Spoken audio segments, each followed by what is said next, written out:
Hello, viewers. If you have joined us, this is News in TV, and this is the agenda on a Monday. Today, we have the young people who would want to reflect on the recent visit by the ANC delegation across the Limpopo, who came on the back of a crisis obtaining in Zimbabwe. We know that this is debatable because the ruling party, as far as it is concerned, is saying there is no crisis in this country, while the opposition and other organizations are also saying there is indeed a crisis in this country, because of a number of issues that have characterized Zimbabwe.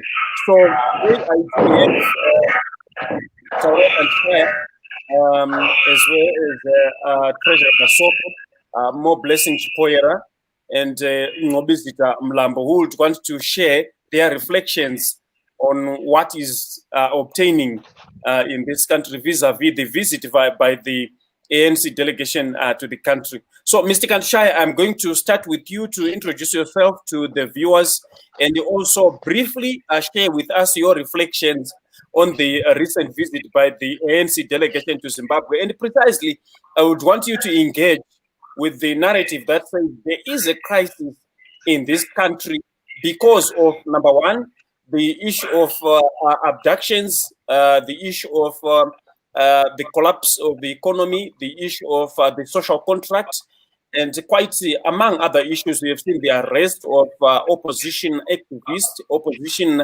officials, and all sorts of things. And I understand that this is the background in which this narrative of a crisis in Zimbabwe is formed. So, Mr. Kanshaya, I'm giving you the platform to meet our viewers.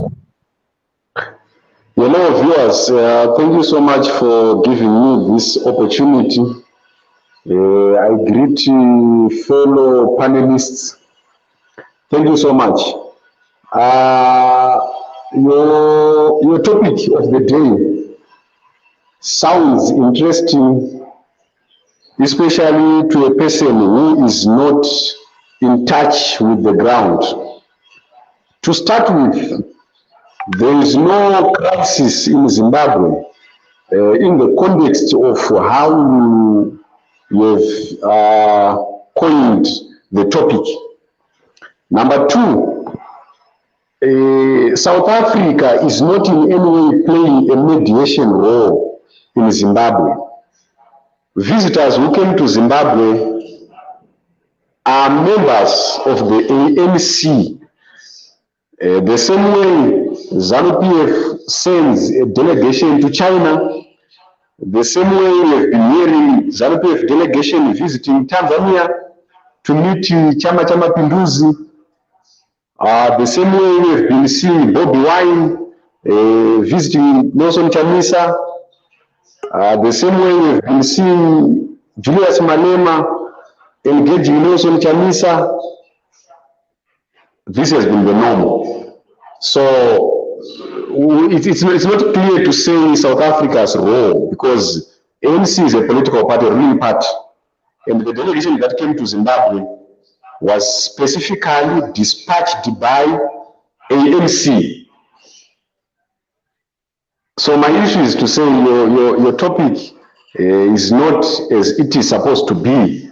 It's an imaginary topic. It's a topic coined by, influenced by a certain agenda to say there's a crisis in Zimbabwe without actually explaining the crisis, to want to bring up a narrative of saying there are abductions in Zimbabwe, to want to bring up issues maybe to set a narrative for GNU, since maybe Thabo Mbeki, then president of South Africa, was involved in 2008 when Zimbabwe had a government of national unity. So my query starts with the topic itself. So this is my first submission before we go any further. Maybe if you notice that at the end of that topic, there is a question mark so that we have left it for you to debate.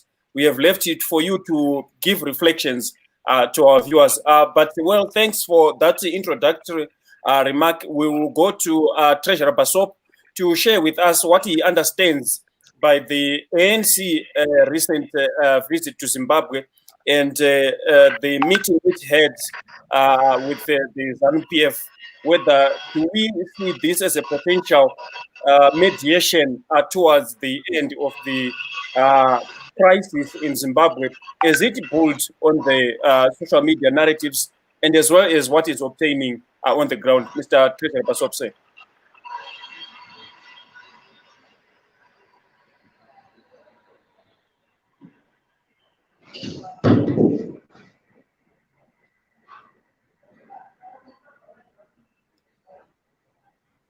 Treasurer, we are not hearing you. He must unmute his phone. Yeah. Yes. Yeah, now we can hear you.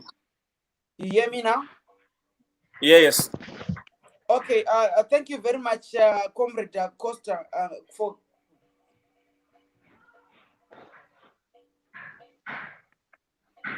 Yes, proceed. Oh, thank you very much, like I'm saying, for giving us this opportunity to come to your decorated platform to share our sentiments with regards to the crisis in Zimbabwe. And a revolutionary greetings to all the people who are watching and listening to this particular show. Firstly, Costa, let me first make my submission to Mr. Kansha that I do not think that you are here to vent bubble, to just chacharak and speak hot air or to dark speak. We are here to speak facts and figures with regards to the situation on the ground, all the sincerity and objectivity that it deserves. There is a crisis of unprecedented proportions in the country. There is a massive, serious constitutional crisis, not talk of the economic crisis, the legal crisis in the country, and even a political crisis. There is massive brutality, massive lack of respect of human rights. And what I'm saying is not rhetoric. It's backed by facts. For example, right now as I speak, 1 hour ago, 9 students were arrested whilst they were peacefully demonstrating at the Magistrates Court. They were peacefully demonstrating in line with Section 59 of the Zimbabwean Constitution that gives them the right to freedom of petition and demonstrate against the government. Not to go into Section 6 that talks of the freedom to conscience and all the freedoms that are associated in with the Constitution, chapter number 4, with the Bill of Rights. There is a massive, as we speak right now, Job Sikala is still in prison for allegations of having called for a demonstration last month.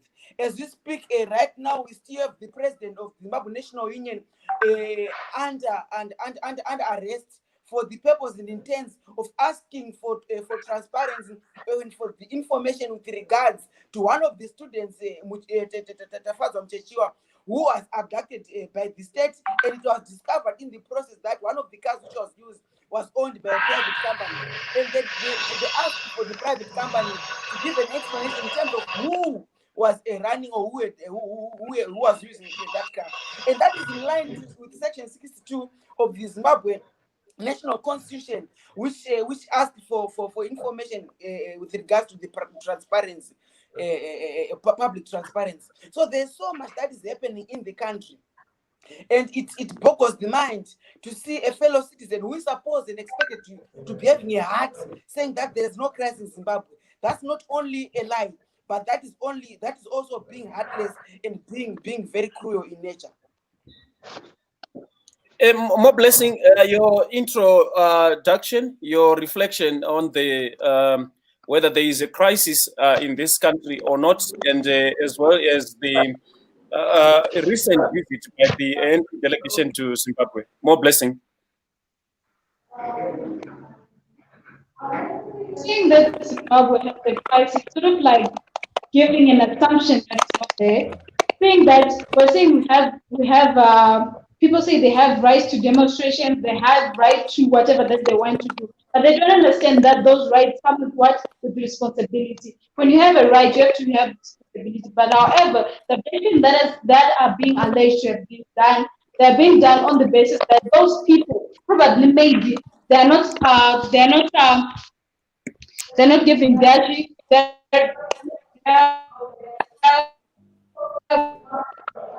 responsibility to those that they are given. So to say Zimbabwe has a crisis, it's sort of like, okay, but it's something that we just want to say is there, but it's not there. And also looking at the issue of saying that South Africa is made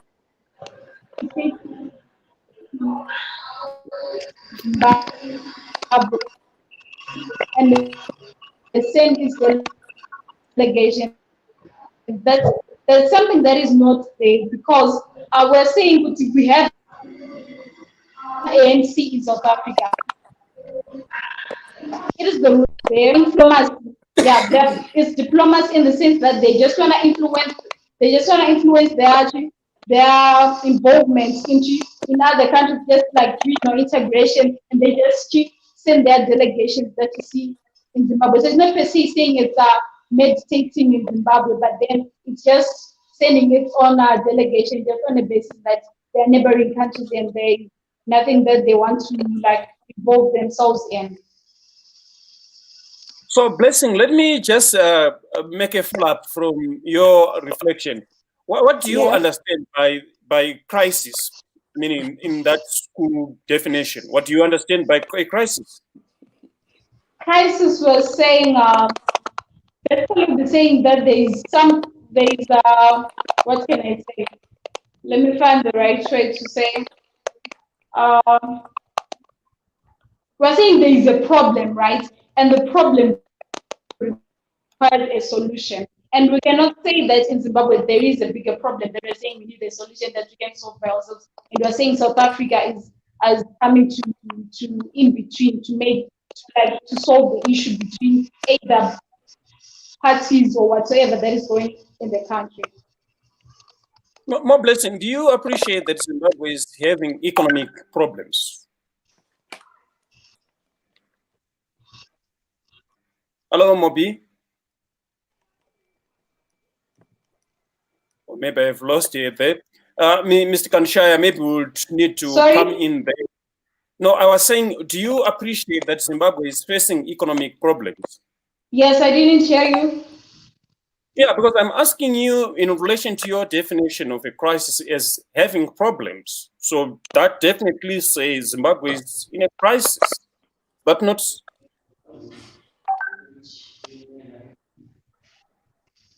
Okay, yes, Zimbabwe has its own economic crisis that is there, but to say we're having a crisis per se is because of we can have to look back.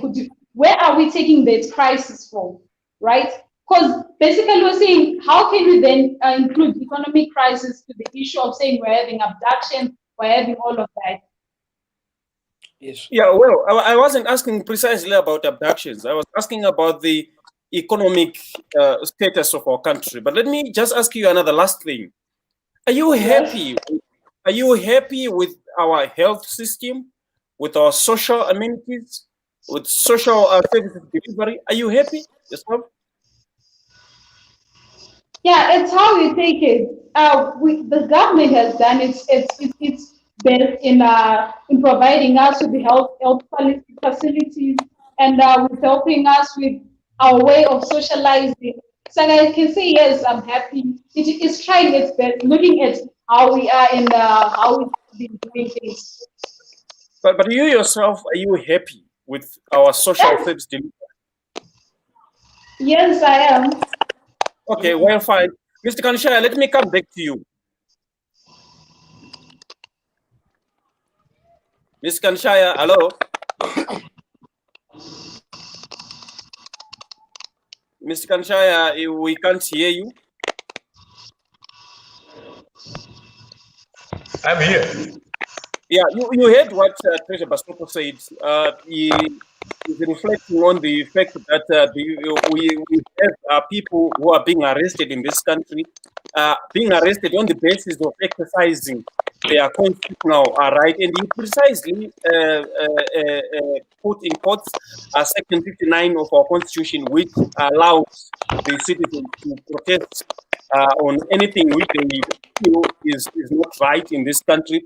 And he just gave reference of the students who have been arrested today at the Harare Magistrate Court, and as well coming on the back of the Transformed Zimbabwe leader, and who happens to be the July 31 convener the anti-corruption protest, and we have also heard the Oppositioners have been arrested.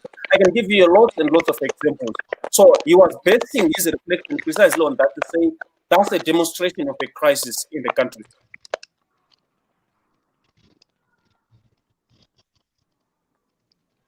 We can't hear you, unfortunately. Thank you so much. Can you hear me now? Yes, proceed. Yeah. You know, the problem here is that when you asked me to give my first submission and an introductory, I addressed the topic of the discussion.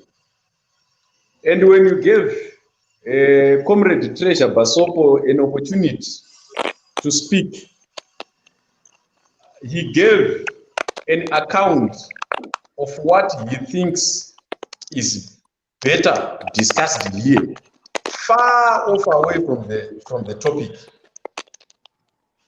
We want to discuss on whether, as your topic is saying, the South African team, you have said mediation roles and stuff, on whether they will end the crisis in Zimbabwe. I have started by telling you that there is no crisis in Zimbabwe. Crisis in the contextual meaning of how we have coined up your topic. But you know, the problem with my brother Treasure Basop, he's more of a person who downloads information he could have slept on trying to upload. And he doesn't feel good if he do not throw some of his jargons, some of his vocabulary, which actually doesn't mean a thing. You can't mistake an arrest for breach of human democracy. You can't mistake demonstrations for lawlessness. You can't cite a clause of a section and forget to address the whole constitution. If ever you want to exercise your rights, all that must be done in a way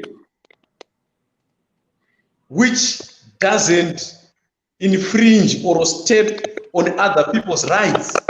You can't justify a situation whereby a student, a so-called student, goes to a private property, stages a demonstration as who? Now the state has a mandate to protect a victim. Impala car rental is a private property. The company is an owner. This owner is a citizen of Zimbabwe who has rights that must be protected by the same constitution that Basop is trying to cite. It is not allowed.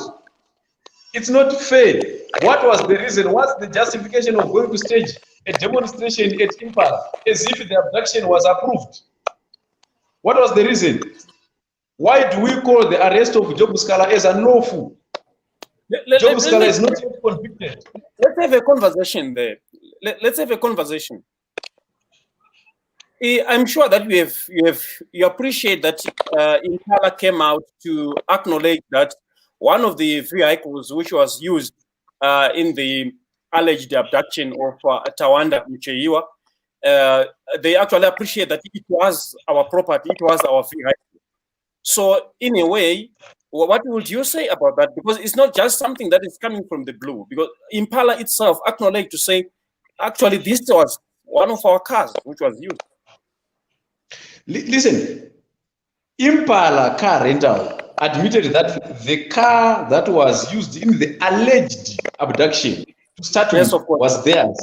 It didn't take Ngadzwore to force Impala car rental to admit that the car was theirs. But the fact is here, was it an abduction? Who has concluded that it was an abduction?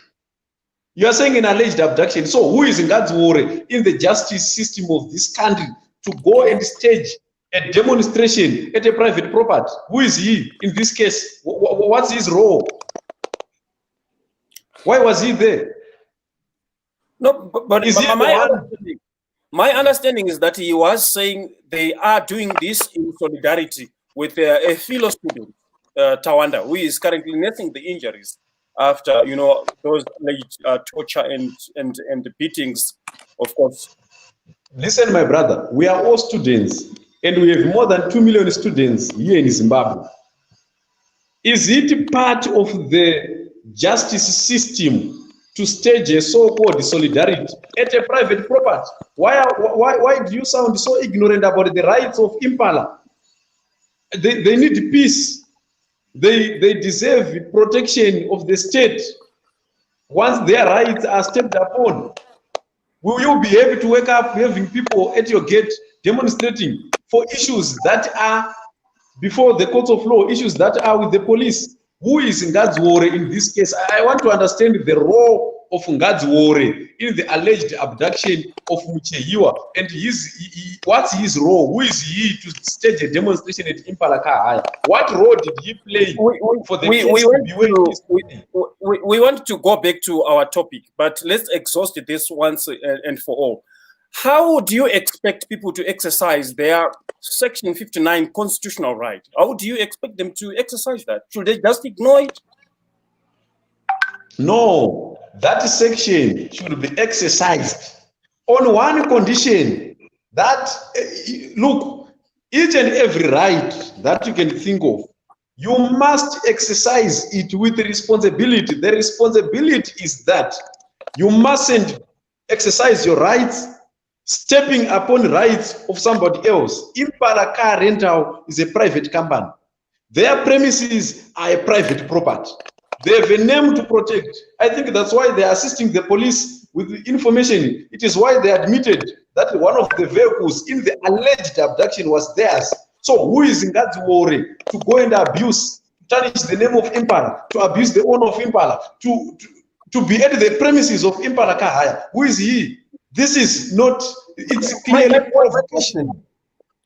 Mr. Kansha, my question is, how should citizens exercise that right? Because I understand that their demonstration was peaceful, it was not violent, because that's what the Constitution said, that it has to be a peaceful protest. And in my understanding and observation, it was a peaceful protest. And it wasn't Impala that reported, it wasn't Impala that reported the demonstrators to the police.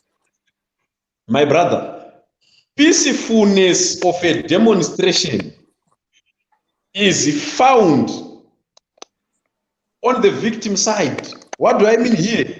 If you think you are doing a peaceful demonstration, but you are stepping upon my rights, I am failing to do basic things that the Constitution allows me to do, I am now feeling insecure. It means your demonstration is violent. Violence is not all about running amok, it's not all about beating people. It's about abusing people. This is an abuse to the customers of Impala, to the Impala as a brand, to the owner of Impala Car Rentals. The demonstration was not even peaceful. How is it peaceful when one is demanding for information he or she doesn't deserve to be knowing? All the information regarding a case before the police or the courts of law must not be given to individuals from the streets on the basis that they are from the opposition and wanting to operate under the ban of thinking that being an opposition member is immune from being arrested. That's so stupid. Mr. Basop, let me invite you and have your reflection on this as well. Oh, thanks very much, Acosta. I think the first two crises that we have in this country is the crisis of Mr. Mansha and the crisis of the other lady who claims that there's no crisis in this country. Mr. Mansha, we are not here to school you or to lecture to you on the Zimbabwe National Constitution, because I think it's very important that if you want to comment on public issues, you must at least be acquainted with the minimum information of what you're commenting about. Section 62, subsection 2 of the Zimbabwe National Constitution allows each and every person, including juristic persons or the media, to access any information as long as it is required for the purpose of protecting a right. So in this case of Takuzo Ngadzwore, this is the right of a person who has been abducted, a right to not to be abducted, the right to live, but the right to live freely in a country. And you want to understand as the public to get accountability of what's being transparent. And now we have begun with the private to protect the abductors, murderers, and killers of the people of Zimbabwe. So I think it's student for him to come here and really ask who that really is. He's a citizen, of course, whose rights are protected by the national constitution. But all of us were signatories to, or that all of us voted for. He's supposed to be protected. He's supposed. No one is more equal than the other. That's the basis of a democratic or constitutional country. So I don't really understand where you're getting that from, and I don't really understand if you are speaking on behalf of the party that you so much support. As we've been seeing also the same sentiments or the same rantings that you are presenting here, they are the same rantings that were presented by Sinamasa 3 days ago, and even before when we called everyone the fact, including this other guy, Matema Ganda, who's scolding everyone at the globe, including former President Ian Kama, whom he has been denigrating because of his status of being a colored. The same rankings that Emerson Mnangagwa said 2 weeks ago when he said we're going to flash out people who are opposed. They're the same that you're producing here. When Mnangagwa calls everyone bad apples, rotten apples and stuff like that, the very same sentiments that he echoed in the 1980s before he massacred people up to the tune of 20,000 people in Bukura Wood. So it's very sad when we hear you saying these things. And it's pathetic. We think and we hope that we need to have a proper and fair discourse and equal levels of practicing politics in the country. Which is why we say coming in of the ANC would have been a good thing if ANC itself was prudent and sincere enough. But I shall not, I think, I give the time to the next speaker. Okay, more blessing.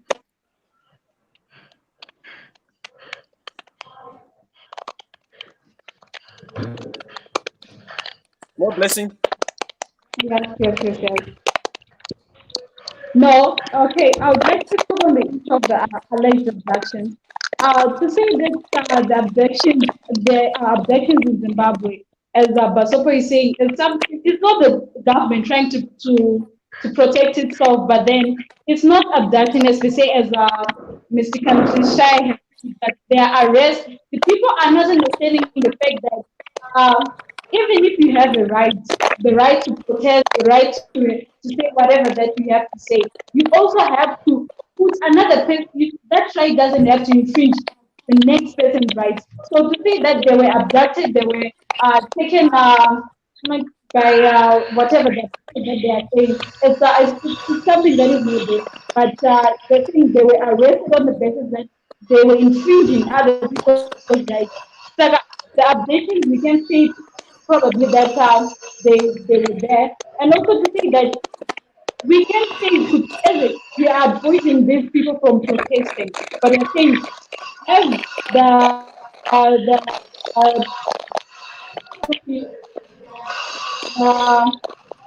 proper protocol being done, said that there can never be a problem between whatever that you want to do, and whatever that is the other people going to do. So let me start asking you something here. So which rights did Tawanda violate that,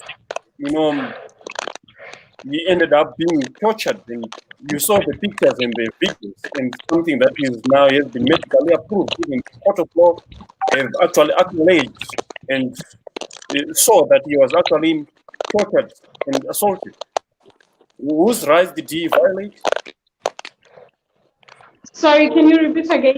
The network is kind of I'm giving you a reference of what happened to Tawanda. Which laws did he breach that would warrant such kind of a treatment that he got?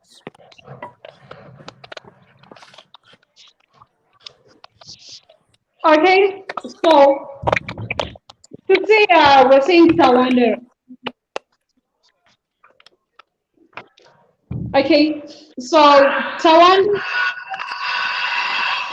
So can you please give me a few minutes? There's something that's going on with my phone.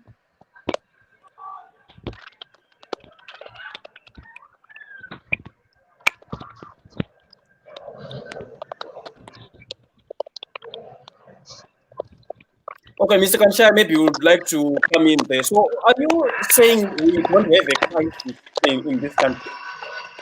Is that your position? Look, my brother, we do not have a crisis. I mean, we do not have a crisis. in the definition of maybe how you understand it. In fact, to make it simple, we have problems in Zimbabwe, we have challenges in Zimbabwe. For example, the question that we had asked Momo Blessing to say which rights Tawanda may be broken for other people. To start with, who told you that Tawanda was abducted? Why are you so sure that he was abducted? Is there anybody who is ready to stand in the court of law to assist the police in investigating so that the nation reaches a conclusion to say Tawanda was abducted? Maybe the question will be, well, maybe the question will be, we don't know who abducted him.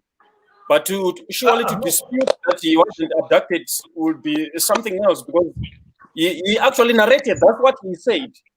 He said he was abducted. That's what Look, my brother, don't be so sure of what these activists say. We do not have a conclusion that he was abducted, because we witnessed Magombe abducting himself. We also witnessed the Bonyetri, that lady abducting herself. We also have these three ladies abducting themselves too. So let's not rush to the conclusion on whether he was abducted or not, unless if we are courts of law. Or else if there is any one of you who can go in the court, stand in the box to testify that Tawanda was abducted, then you bring out facts. Let's not conclude that Tawanda was abducted. Let's discuss on the issues of whether there is a crisis in Zimbabwe or not. In Zimbabwe, there is no crisis. There is a political party that lost elections in 2018. This is the political party that my brother Basop supports.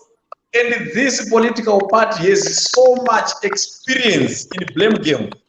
It is a political party with a long history of being baby cries. They know nothing outside blaming. They know nothing outside complaining. They know nothing in terms of democracy. They don't understand the constitution because they failed to effect the constitution of their own political party.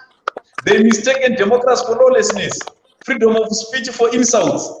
They think being opposition members is a passport to practice lawlessness and go unchallenged. Never mistaken an arrest for an abduction. Number two, never mistaken an arrest, a lawful arrest for brutality. If you break the law, you face consequences. Let me ask you something. Do you appreciate that we have got health problems in this country? We actually have a health crisis. Our health systems are not able to take care of these systems. Do you appreciate that? My brother, I appreciate that we have problems as a country. Without pointing to health, we even have problems of not having safe water to drink in Harare. We also have a problem of partiless individuals who masquerade as a political party that won elections. Mr. We also Kansha, have problems with our roads. Mr. Kansha, I'm saying we have got health problems in this country, and what does that have to do with the opposition? I am saying we do not have one problem in this country. Let's not isolate problems, because this discussion, I'm not from the Ministry of Health.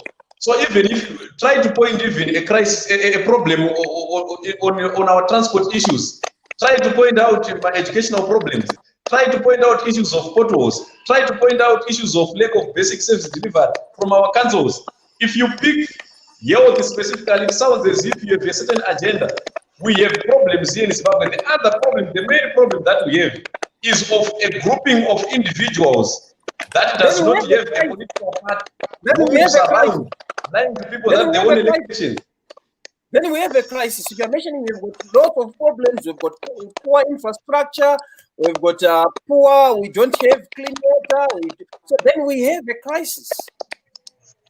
We don't have a crisis. Those are problems or challenges. There is no need for crisis management. These are things that need to be fixed. The other problem that you are trying to run away from is we have a problem of a group of individuals who does not have a registered political party and a head office or headquarters for whatever they claim to be a political party. who masquerades lying to the people that they won an election, while they are not even a political party. We have a problem. That one is a problem also. Indicate on it. Mr. Treasurer Basop, please come in. Kansha is accusing you of being activists, being your sole agenda is just to, cause mayhem and disturbance. And, you should respond pretty much to what he's saying. Thank you very much, Costa. I think, and I thought probably this platform is not a platform for mere bootlicking and present worship to those who are failing to deliver their mandate in a political power. And it's something which is sadistic and disheartening to see that people who really can actually go live using the much expensive data to defend the indefensible or to legitimize the illegitimate. One thing which is inevitable, or something that you cannot argue against with regards to Zimbabwe, is the fact that there is a crisis. And the crisis is not only one crisis, it's in calculus, they call it a second derivative. There's a second. But he's saying these are problems. These are just problems. They are not they don't equate to a crisis. That's what he's saying. These are just problems that we have been with for the past. My friend, we've been speaking for long. Allow me to also make my submissions. What I'm saying is that there is a double-layered crisis in Zimbabwe. The first crisis that we have is a massive and serious economic collapse and failure by the government to control the institution of the economy, which is also now further being exacerbated by the realization that the economy is failing and the people no longer have any ray of confidence within the current establishment. And how is Emerson now trying to compensate and to sustain himself in power? He is now making use of the state apparatus. To be specific, the uniformed forces in the security sector establishment to perpetuate his stay in power. The economy is massively failing. I think we've been having massive dwindling of economic growth. We have been having an economy that has not been performing since since the coming in of the government after 2013 of the ZANU-PF government. But anyway, thanks to the inclusive government, they managed to sustain for a long period of time. But let's just talk to the point where President Emerson Mnangagwa took power. In fact, let's just get to last year February when they unpegged the US dollar from the bond note at 2.5, like 1 unit of US dollar was equated to 2.5 Zim dollars. And where are we now at the moment? Inflation is soaring, is almost now at 1,000%. The civil servants who are part of the 70% of the wage of the state, who are part of this, the 90% of the employed people in a country of 92% unemployment rate at the gross level. 92% unemployment. Okay, 70% of them are the employed citizens and civil servants. How much are they getting? An average civil servant is getting 30 United States dollars. What does that buy? That cannot even buy a full tank of fuel, which of course is already in scarcity, which is not being seen. And we say we have no crisis in Zimbabwe.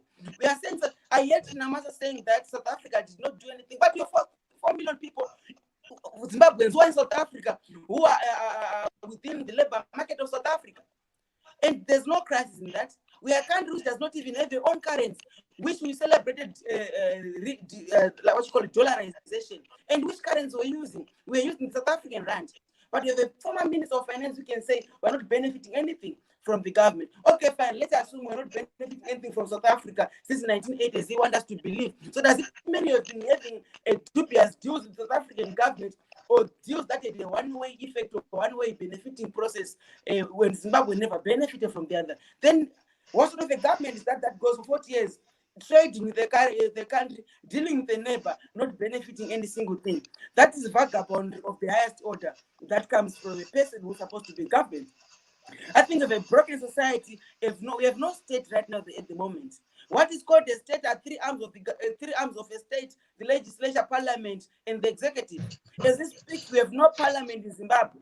The person who is being parachuted to be the leader of the opposition is a person who was rejected by the people of Zimbabwe through an electoral process that was state-funded, that was taxpayer-funded, but which got undermined in the process. After the process, 16 people were gunned down the same day. And we say, if no crisis, what are we talking about? When we have multiple crises that we cannot mention one by one from A to B. But part of the crisis is people who do not want to admit to the truth. It's very sad, my brother. This is very emotional. People are dying, literally, metaphorically. We have no functional health system, as you are saying, Costa. Where's per 9 children that are supposed to be born any day, Harare Central, 8 of them die. These are facts. 8 out of 9 people die who are supposed to be living. And there's no crisis. That's a soft genocide, which is being perpetuated and penetrated, perpetrated by governments, which by the people who call themselves a government in power. This is very, very, very disturbing. It's very disturbing. It's bad. You are failing to perform politically and economically. The economy is collapsing right now as we speak. We have an agricultural sector which has shrunk by more than 15% from last year alone. We have more than 8 million Zimbabweans out of the 13 million who are in extreme hunger and dying of food. And these are facts. This is not propaganda. This is not bootlicking or dark speak. These are facts of the things that are researched, that are talking about. And you said there's no crisis, Mr. Mansha. What are Right, more blessing. Let's have a precise reflection on the ANC delegation. What were you expecting, more blessing, when you heard that the ANC was coming to Zimbabwe?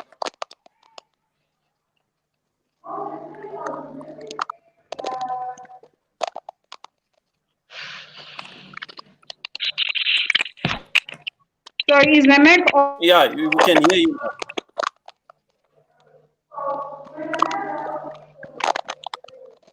You more blessing. Your volume is very low. Please, may you try to fix that?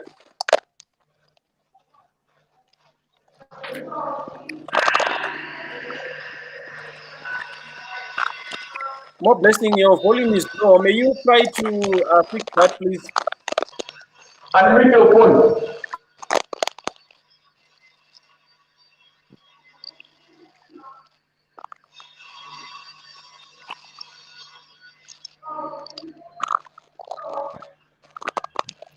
Ms. Kansha, please, may you take over? More blessing's volume is very low. When the ANC came to Zimbabwe, what were you expecting? You know, there is nothing that a person from the streets must expect on a party-to-party visit. It's like to ask me on what I was expecting when Bobby Wine visited Nelson Chamisa. I expect revolutionary parties to sit and dialogue as they always do. Overall, they must come up with resolutions that are of necessity to the development of the country. The major reason why I think ANC visited ZANU-PF, let's not mistake it for Zimbabwe, they visited ZANU-PF is because they are both revolutionary parties that are faced with almost same threats. They also have same mandates since they are ruling parties of the two nations. And their relationship started way before formation of MDC. MDC was formed in 1999.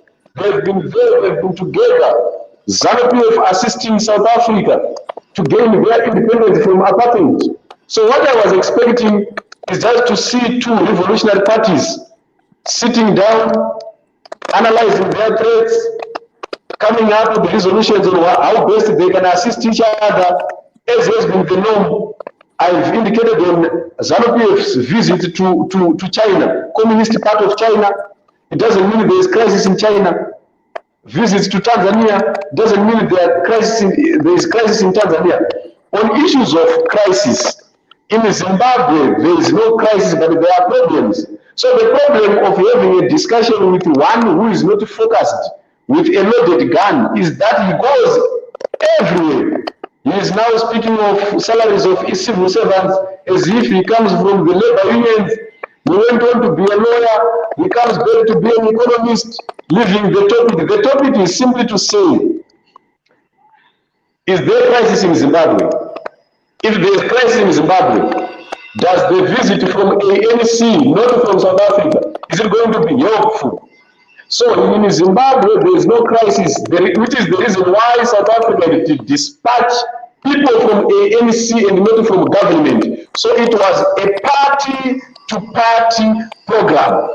They were at ZANU-PF HQ, the same way MDC receives its European donors at its offices or at the offices of Nelson Chamisa. That has nothing to do with people from the streets. If ZANU-PF is to share what they discussed, it's up to them. If ANC is to share what they discussed in ZANU-PF, it's up to them and to the members of both political parties. Okay. Let me just ask you something. Just a couple of days ago, there was a screaming headline, precisely in the Newsday, which was saying Zimbabwe ruling party tells ANC to go to hell. This is the revolution of sister party. Why is such a reference being given to a sister and a fellow revolution of party? My brother, we can't discuss a headline of a certain newspaper that is its own editorial policy. If you read the same story, let me read the quotation to you. We are an independent sovereign country. We agreed in our meeting that we are equally sovereign states. South Africa has no mediator role to play in Zimbabwe. We know that the South African government is controlled by white men. We agree that we should strengthen the integration of our region and our economy. It will take time, but we will get there. Zimbabwe is not a province of South Africa. We are able to identify the threats between the two parties and the rest of the liberation movements in our region. We work towards putting regional integration first on the agenda. Our meetings going forward will be on growing our economy. Zimbabwe has never received money from South Africa. We have never received money from South Africa apartheid government or post-apartheid government. No economic assistance. Why would they want to stand by us now when they have not assisted us before? This is Patrick Shinamasa quoted in the story. My brother, so where are you getting try to link it up with the headline that says ZANU-PF tells ANC to go to hell. Where exactly was ANC told off? Where? Listen, I come to your house. If I come to your house as my brother and you have problems, we sit, I proffer ideas that I think can be solutions. Advice is that which can be taken or denied. What Comrade Shinamasa said is just like to gather people and tell them today is a Monday. We are a sovereign state. Do you deny that? Do you deny the fact that Zimbabwe is a sovereign state? Well, let me ask you something again on that. I am not yet. Do you acknowledge that we have got over 3 million citizens in South Africa right now who have left the country saying because there is a crisis? Okay. Are you aware of how many South Africans are in Zimbabwe? No, equally, I wouldn't know, but I don't want to believe that there are as much as 3 million as those who are in South Africa. Okay, so let's not dwell on the things that you do not have information on. If you don't know how many South Africans are here in Zimbabwe, let's close this chapter. Let's not base ourselves on assumptions. We also have people from Germany here in Zimbabwe. We have people from England in Zimbabwe. We have people from Switzerland in Zimbabwe. We have Spanish here in Zimbabwe. Issues of immigration are just as they are. You go where you think your bread will be buttered. You look for greener pastures. If people from Australia are looking into Zimbabwe, they see Zimbabwe as a land for greener pastures. So issues of immigration, it's one of the oldest traditional habits, even from the Bible itself. It doesn't point to anything. It simply means you have seen that you can do better in that country. There are South Africans who are coming here in Zimbabwe, who are earning a living in Zimbabwe. So if you don't know the numbers of South Africans who are here in Zimbabwe, let's not go to that one. Well, we are having this discussion because last time when South Africa mediated political disputes in this country, we saw the death of a government of national unity, which ended particularly, years of political dispute. But precisely at the turn of the new millennium, the political stability in this country has been always a question, not only locally but also in the region, and even at some point grabbing international headlines. We do appreciate that. But let me just give Basop an opportunity to also have a reflection on the ANC recent visit to Zimbabwe. I understand that the opposition is reported or is said to have been expecting so much from the ANC delegation visit to Zimbabwe. Basop, your reflection.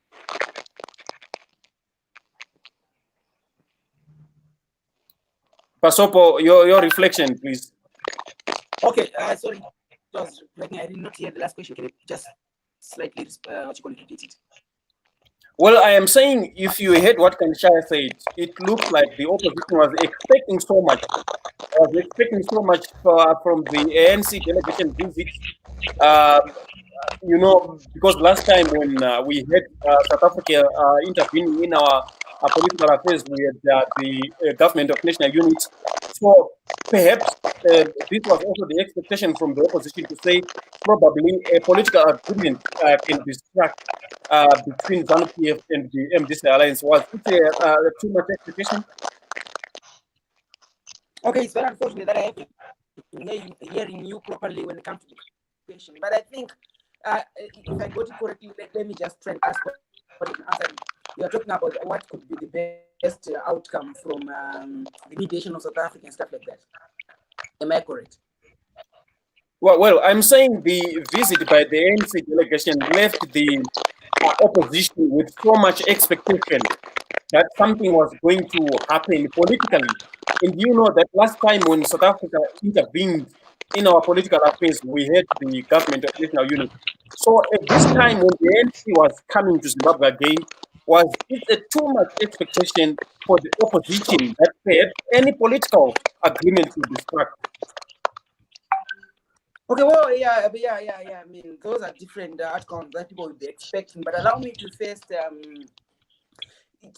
to first critique or to just castigate the approach that has been taken by the delegation from South Africa, like you're saying. I think to start with, assuming that South Africa is really sincere, and South Africa really wants things to be functional in Zimbabwe, I don't see anything really useful when it comes to the approach of coming in cahoots, talking to the ZANU-PF government, not really meeting the opposition, not really meeting other sectors of the society that are important. For example, if they really want to establish the truth, they cannot really leave the NGO sector. They cannot really leave the church to also put all their grievances. Remember, ZANU-PF very soon was actually scolding each and every church person, each and every religious leader who has been trying to speak up what has been happening in the country. So everyone must actually come on board. But I'm really skeptical about this current ANC guy. Remember, we led the process of removing President Mugabe.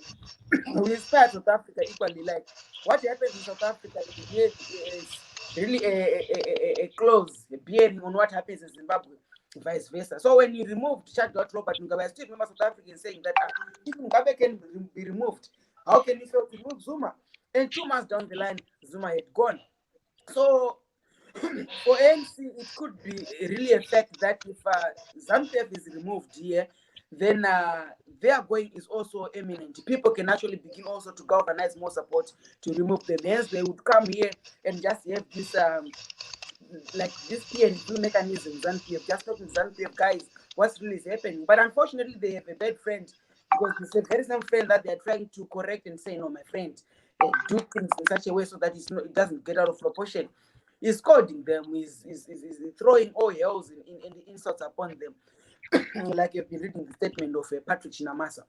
So I really think that if there is supposed to be anything that brings political stability in the country in terms of a government that you are mentioning, Costa, it must be someone who has been mutually agreed between the two big political parties, ZANU-PF and MDC. They need to think together and submit the people who can probably and potentially strike a deal between the two countries. Like I've been hearing my brother saying that no, we have been having massive synergistic relationship with ANC since 1963. It's true these guys are friends, and they might not be having the best interest and relationship that also plays well or positive on the side of the opposition. So I think people must protect them. That's why we have other people suggesting that no, we need a later, other people suggest. So, Basop, if the NC delegation were going to give you an opportunity to speak to them, what were you going to tell them? I was definitely going to tell them that number one, the ZANU-PF is insincere, and ZANU-PF does not want to play this card well in the best interest of the country outside of political power, which is why they've been trying to force everyone to join the Pollard platform, which Mnangagwa is the one who is being complained against, but is the convener of the same. So I was going to say that no, we need a proper process that is all inclusive, a process that allows everyone to contribute and to be recognized as an equal partner within the negotiations. Or at the same time, we also need to dig into what is the crisis in Zimbabwe. Is it a legitimate crisis? Is it an economic crisis? What sort of a crisis is it? And everyone plays a role. Not where Mnangagwa is the one who is sitting in front of the chair and chairing, giving people what you call it, his own submissions, his own direction that he wants things to come out as. So, Mr. Kansha, we want to close this session, but obviously, I'm going to give you also another opportunity so that you can relay your messages to our viewers.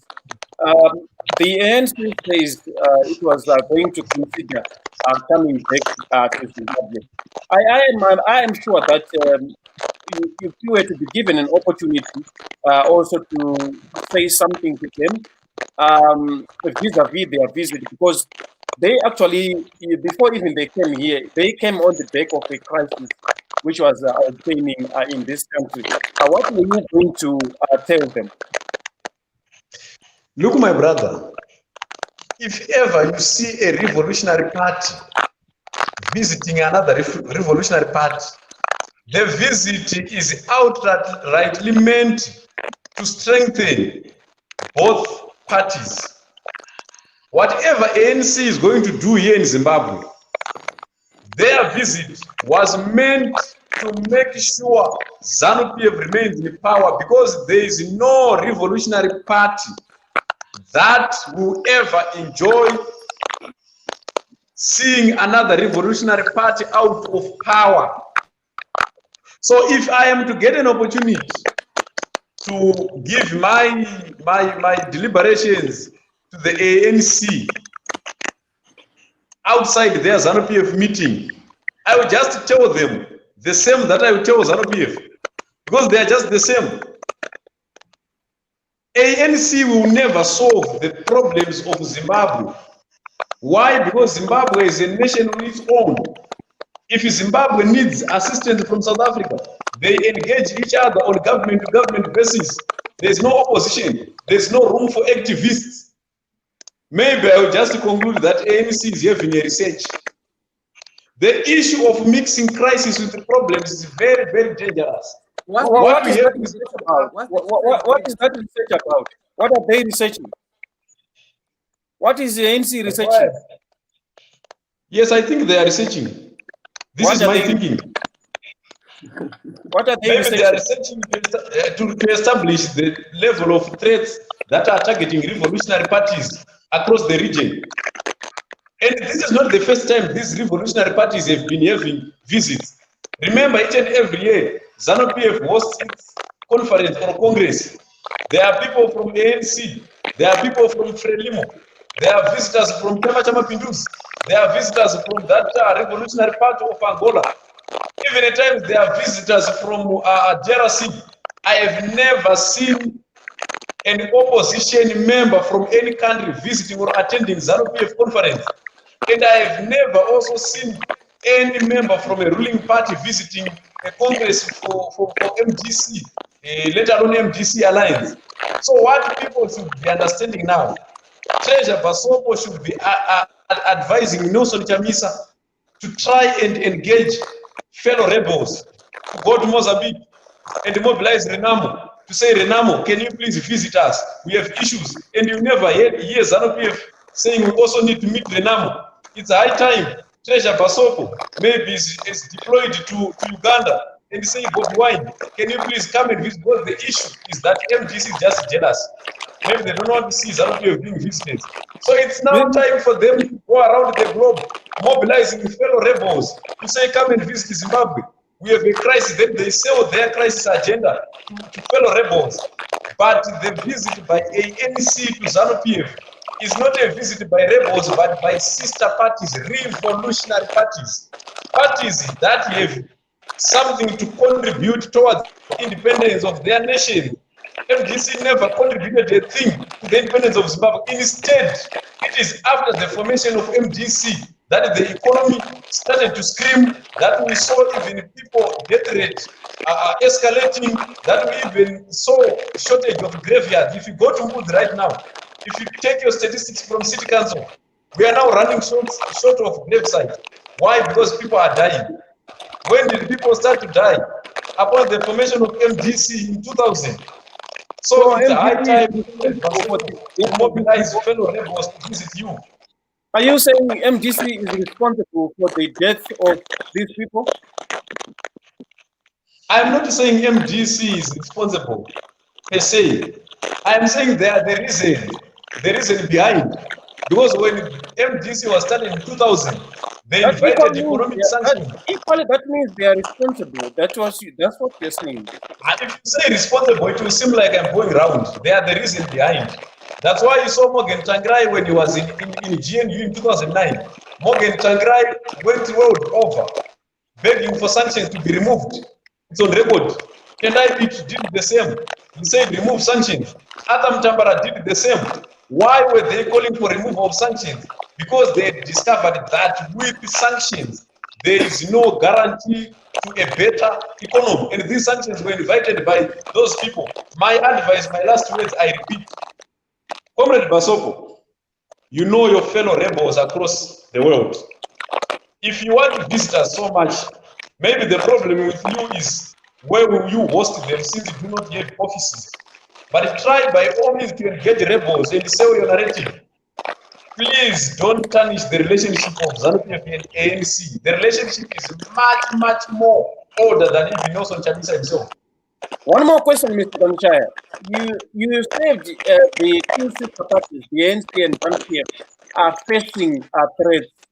Which threats are they facing? Of course, revolutionary parties are those parties that fought the colonialist.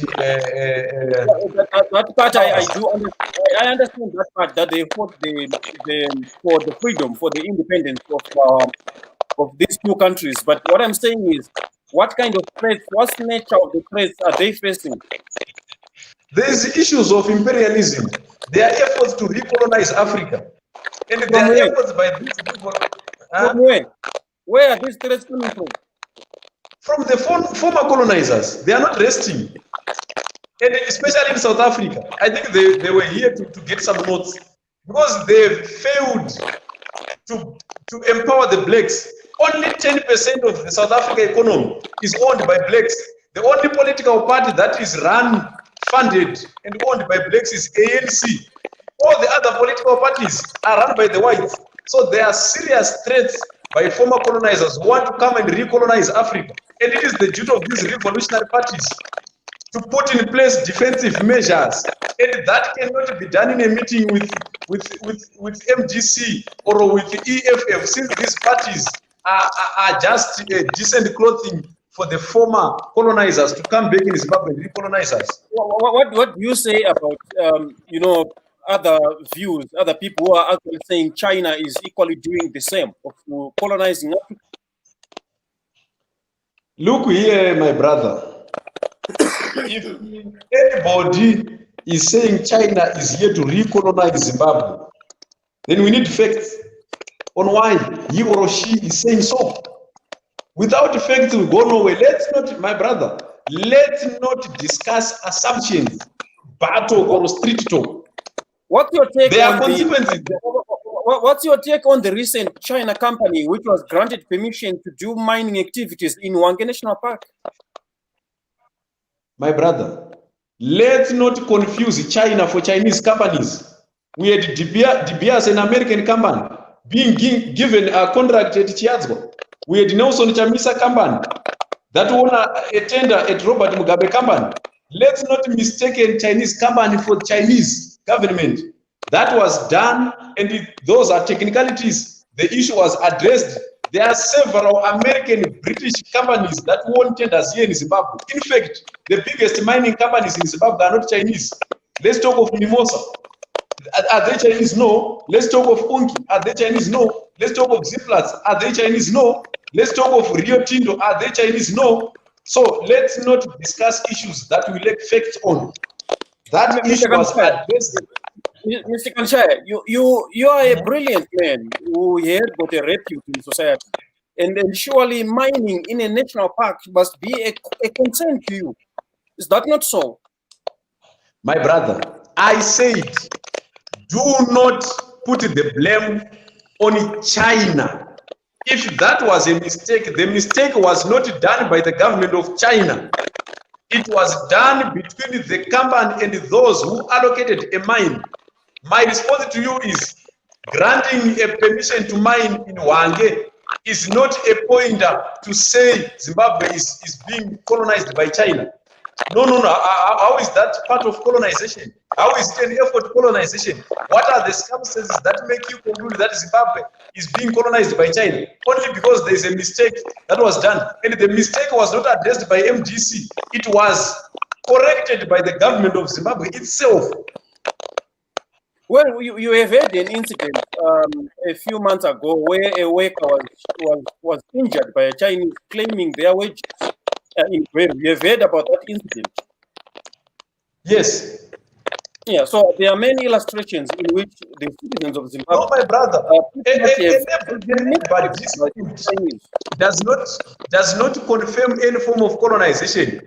Because we have our parents who were injured by Portuguese when they work in construction companies. They were killed. We have some from the British, some from the Germans. Those are labor disputes. We even have black people like Nelson Chamisa who doesn't pay their workers. Is that not equal to injuring somebody if you fail to pay your worker? So let's not mix labor disputes with an agenda of saying China wants to colonize Zimbabwe. Those are labor disputes. That can happen even between you and the newzimbabwe.com. So let's talk about the threats that these two sister parties are facing. With what implications? You see, as I have indicated earlier on, the threats that are faced by Chama Pindus are the threats that are faced by ZANU-PF. Why? Because they defeated an enemy, and the enemy does not tire. The enemy does not retreat. The enemy is still in the fighting mode. So the problem that is there is their efforts to overthrow all revolutionary parties in the same way. The same way is establishment of opposition parties and fund them, capture of labor unions, sponsoring of demonstrations, imposition of sanctions such that the economies will scream and citizens will put the blame on their government instead of putting the blame on the former colonial masters. These are the notes that should be exchanged. It's like yourself, my brother, you will never go and attend a meeting at Herald. You attend a meeting with the 263 chat, ZimEye, and the fellow online media houses that may be subscribed to the same agenda as yours, not with Herald. Herald will link with its equivalent. Well, let's give Basop another opportunity to respond. Thanks, Coach.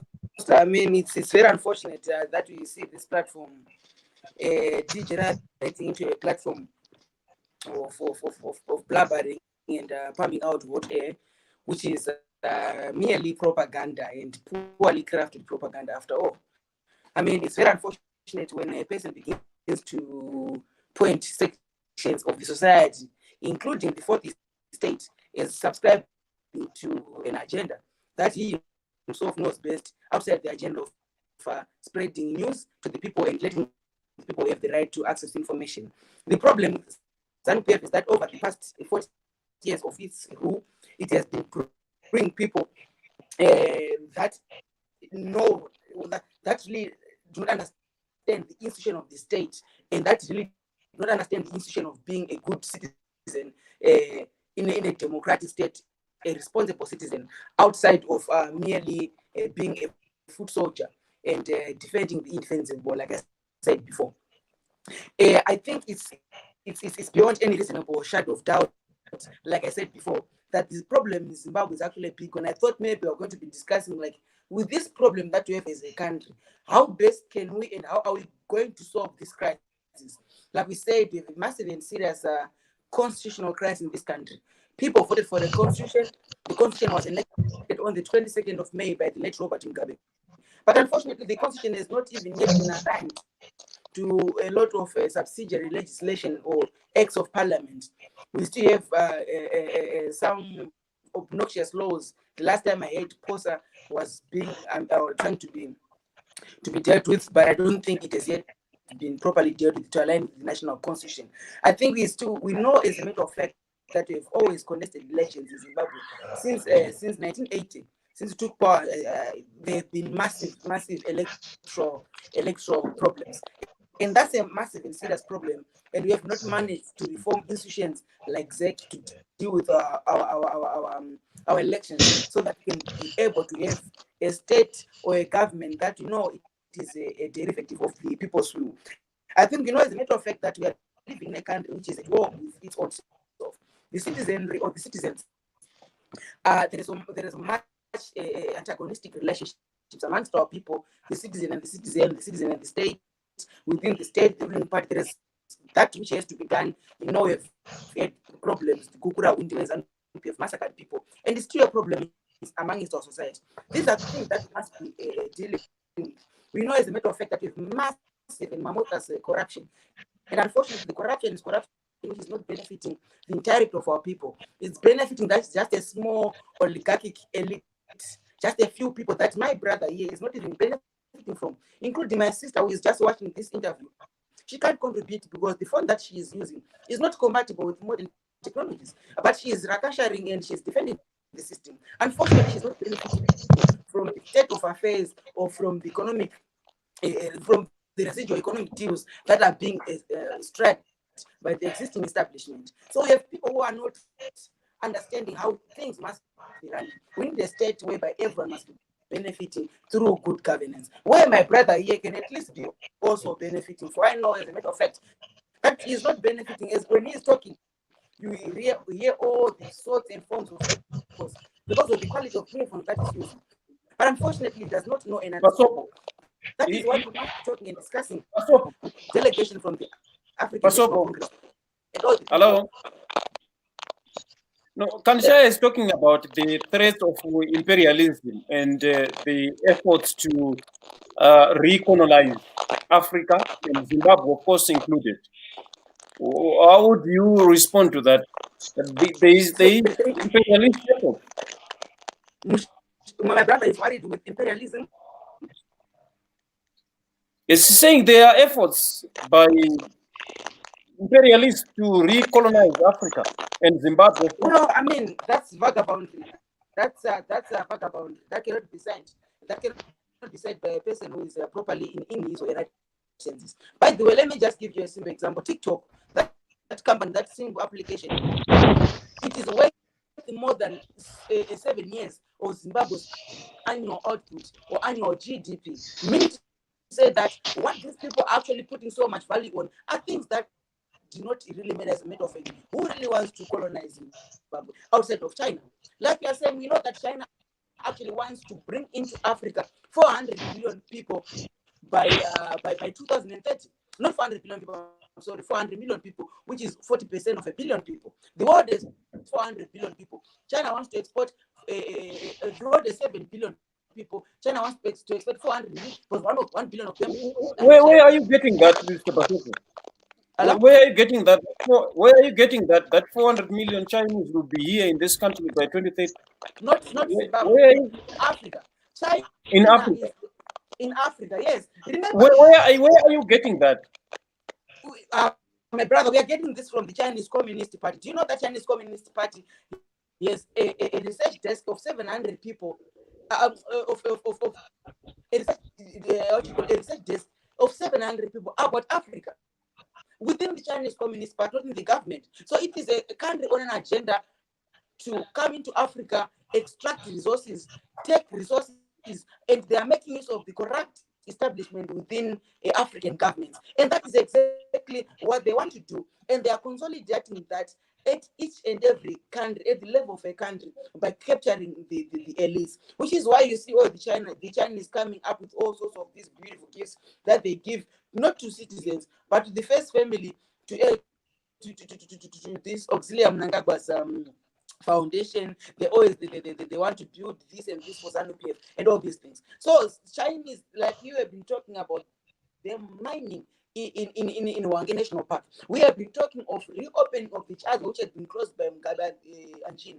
It has been closed. Why? Because there was so much corrupt deals. But right now we saw them reopening, but they never told us like what made them into arriving at this decision, and if they now dealt with the corrupt tendencies and all this. Which is why, of course, we have people like Chiwenga being treated for free in China and coming back into Zimbabwe, being received by the Chinese ambassador and stuff like that. That is what we call modern state capture. State capture by an imperialist who is coming through striking business deals, appearing like he is an investor. But my brother here is not addressing that. Where did the British really say they want to come back into Zimbabwe and recolonize it? Colonizing a country under what method of colonizing is it talking about? So the imperialist really is the Chinese people. The imperialist really is what we need to say as a country. How do we have fruitful discussions? And how do we have fruitful investment in our country? Emerson Mnangagwa, when he got into power, the first country he went to was Kazakhstan. Was followed by more than 40 trips, which are state funded, going in seeking investment, trying to have capital fly into the country. But what has he managed to galvanize any form of investment into the country? No. Why? Because they are failing to provide the right platform for the people to come invest in the country. That is what we need to do to address the people united together. By what form of a government that might be either inclusive government that we're talking about, either advance, whatever the people have to agree to. Are you with me? So that is the crisis we're facing here. And we cannot continue to deny that the crisis in Zimbabwe is of big proportions and has to be dealt with as soon as yesterday, because today is rather too late. Yes, my brother. Ndofunga network yake yadhakwa. No, I think network but it's very important for us to be sincere when we're speaking about national issues. No, look here, Basop. You can make a very good politician if you choose to be focused. The issue, the problem that was done to you is when people were studying, you were busy reading a dictionary. In every discussion, you throw words like vagabond, you throw words like kleptocracy, then you think big words carry sense. No, that doesn't carry sense. These are words that define a situation. Because when I'm saying it's a kleptocratic elite, which is a captured, that is the best word that explains the situation in Zimbabwe. You can even say it's captured. I mean, like, don't base your arguments or try to express yourself. That's the reason why you MDC people lose elections. Because you speak to yourselves, you know. But you can't be. Do you know what ZANU-PF does? Do you know what ZANU-PF does? Do you know what ZANU-PF does? ZANU-PF towards elections, it simply says Boram get. 2018, it simply says EDP. You die out of office with your kleptocracy, vagabond, mediocrity type of language, my brother. Communicate. Let me tell you, my brother. For us, and for some of us, it's never about political position and stuff like that. I have never contested for any political position in my entire life. But it is about a state being a state, a functional state for the benefit of each and every person. A state, if it's properly run, Zimbabwe is too small a country of 13 million people, and there is nothing really that can allow us, that can stop us from having a state where everybody benefits, including yourself. Basop, do you have solutions to the crisis of this country? Do you have solutions? Yes. I you have them. You have them. Can we make an arrangement here? Yes. The arrangement is you put down your recommendations. We plan for another day. You make your presentation to the country to say what I think is this and that. Then we invite professionals to probe your solutions. How is that? Let me tell you, my brother, that Zimbabwe does not really. Hello. How is that? Can you respond to my proposal? Hello, guys. Hello, guys. I want to thank you so much for making time to have this discussion. And as NewZimbabwe.com, we always appreciate you, sharing your views and your opinions with our viewers. And I hope that this is not the first and this is not the last. We will continue to have more of these discussions going forward until I don't know when. What I can tell from our discussion is that we both love our country, we both love Zimbabwe, and I want to thank you so much for your contribution, for sharing these views with our viewers. Until next time, for now, I think it's time to say goodbye. Of course, I'm seeing that you are so keen to share your last remark. Just a minute, Basop, and a minute to you, Mr. Kansha, precisely. I will help you if you fail to stick with that minute, Basop. No, I just want to say the struggle continues. The struggle continues unabated for the people of Zimbabwe. Aluta continues. Zimbabwe will be free one day. Let us all as the people know that we have each and every one's key responsibility to make Zimbabwe a better country altogether. And let us shun all the detractors and the people who do not want to see progress in this country because they want to benefit alone. Aluta continua. Zimbabwe Faradnesa. Moi comrade. Moi. Let us meet next time as we continue to make the way for Zimbabwe to be a better country. Moi. Mr. Kansha, please. My last words are to say, Comrade Basop, I make a proposal to you to come up with what you think are the solutions to the current economic crisis. Then maybe you bring them back here, you present to the nation, and maybe invite people who can prove the solutions. I just want to show you that Basop is just a clueless. Yes, that's the only profession that he possesses is that of blaming others. There is no solutionist in the MDC, they are only problem tellers. More blessing, your last remark, your concluding remark.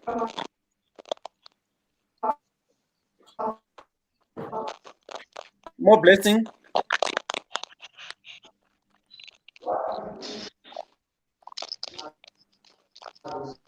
Hello, more blessing.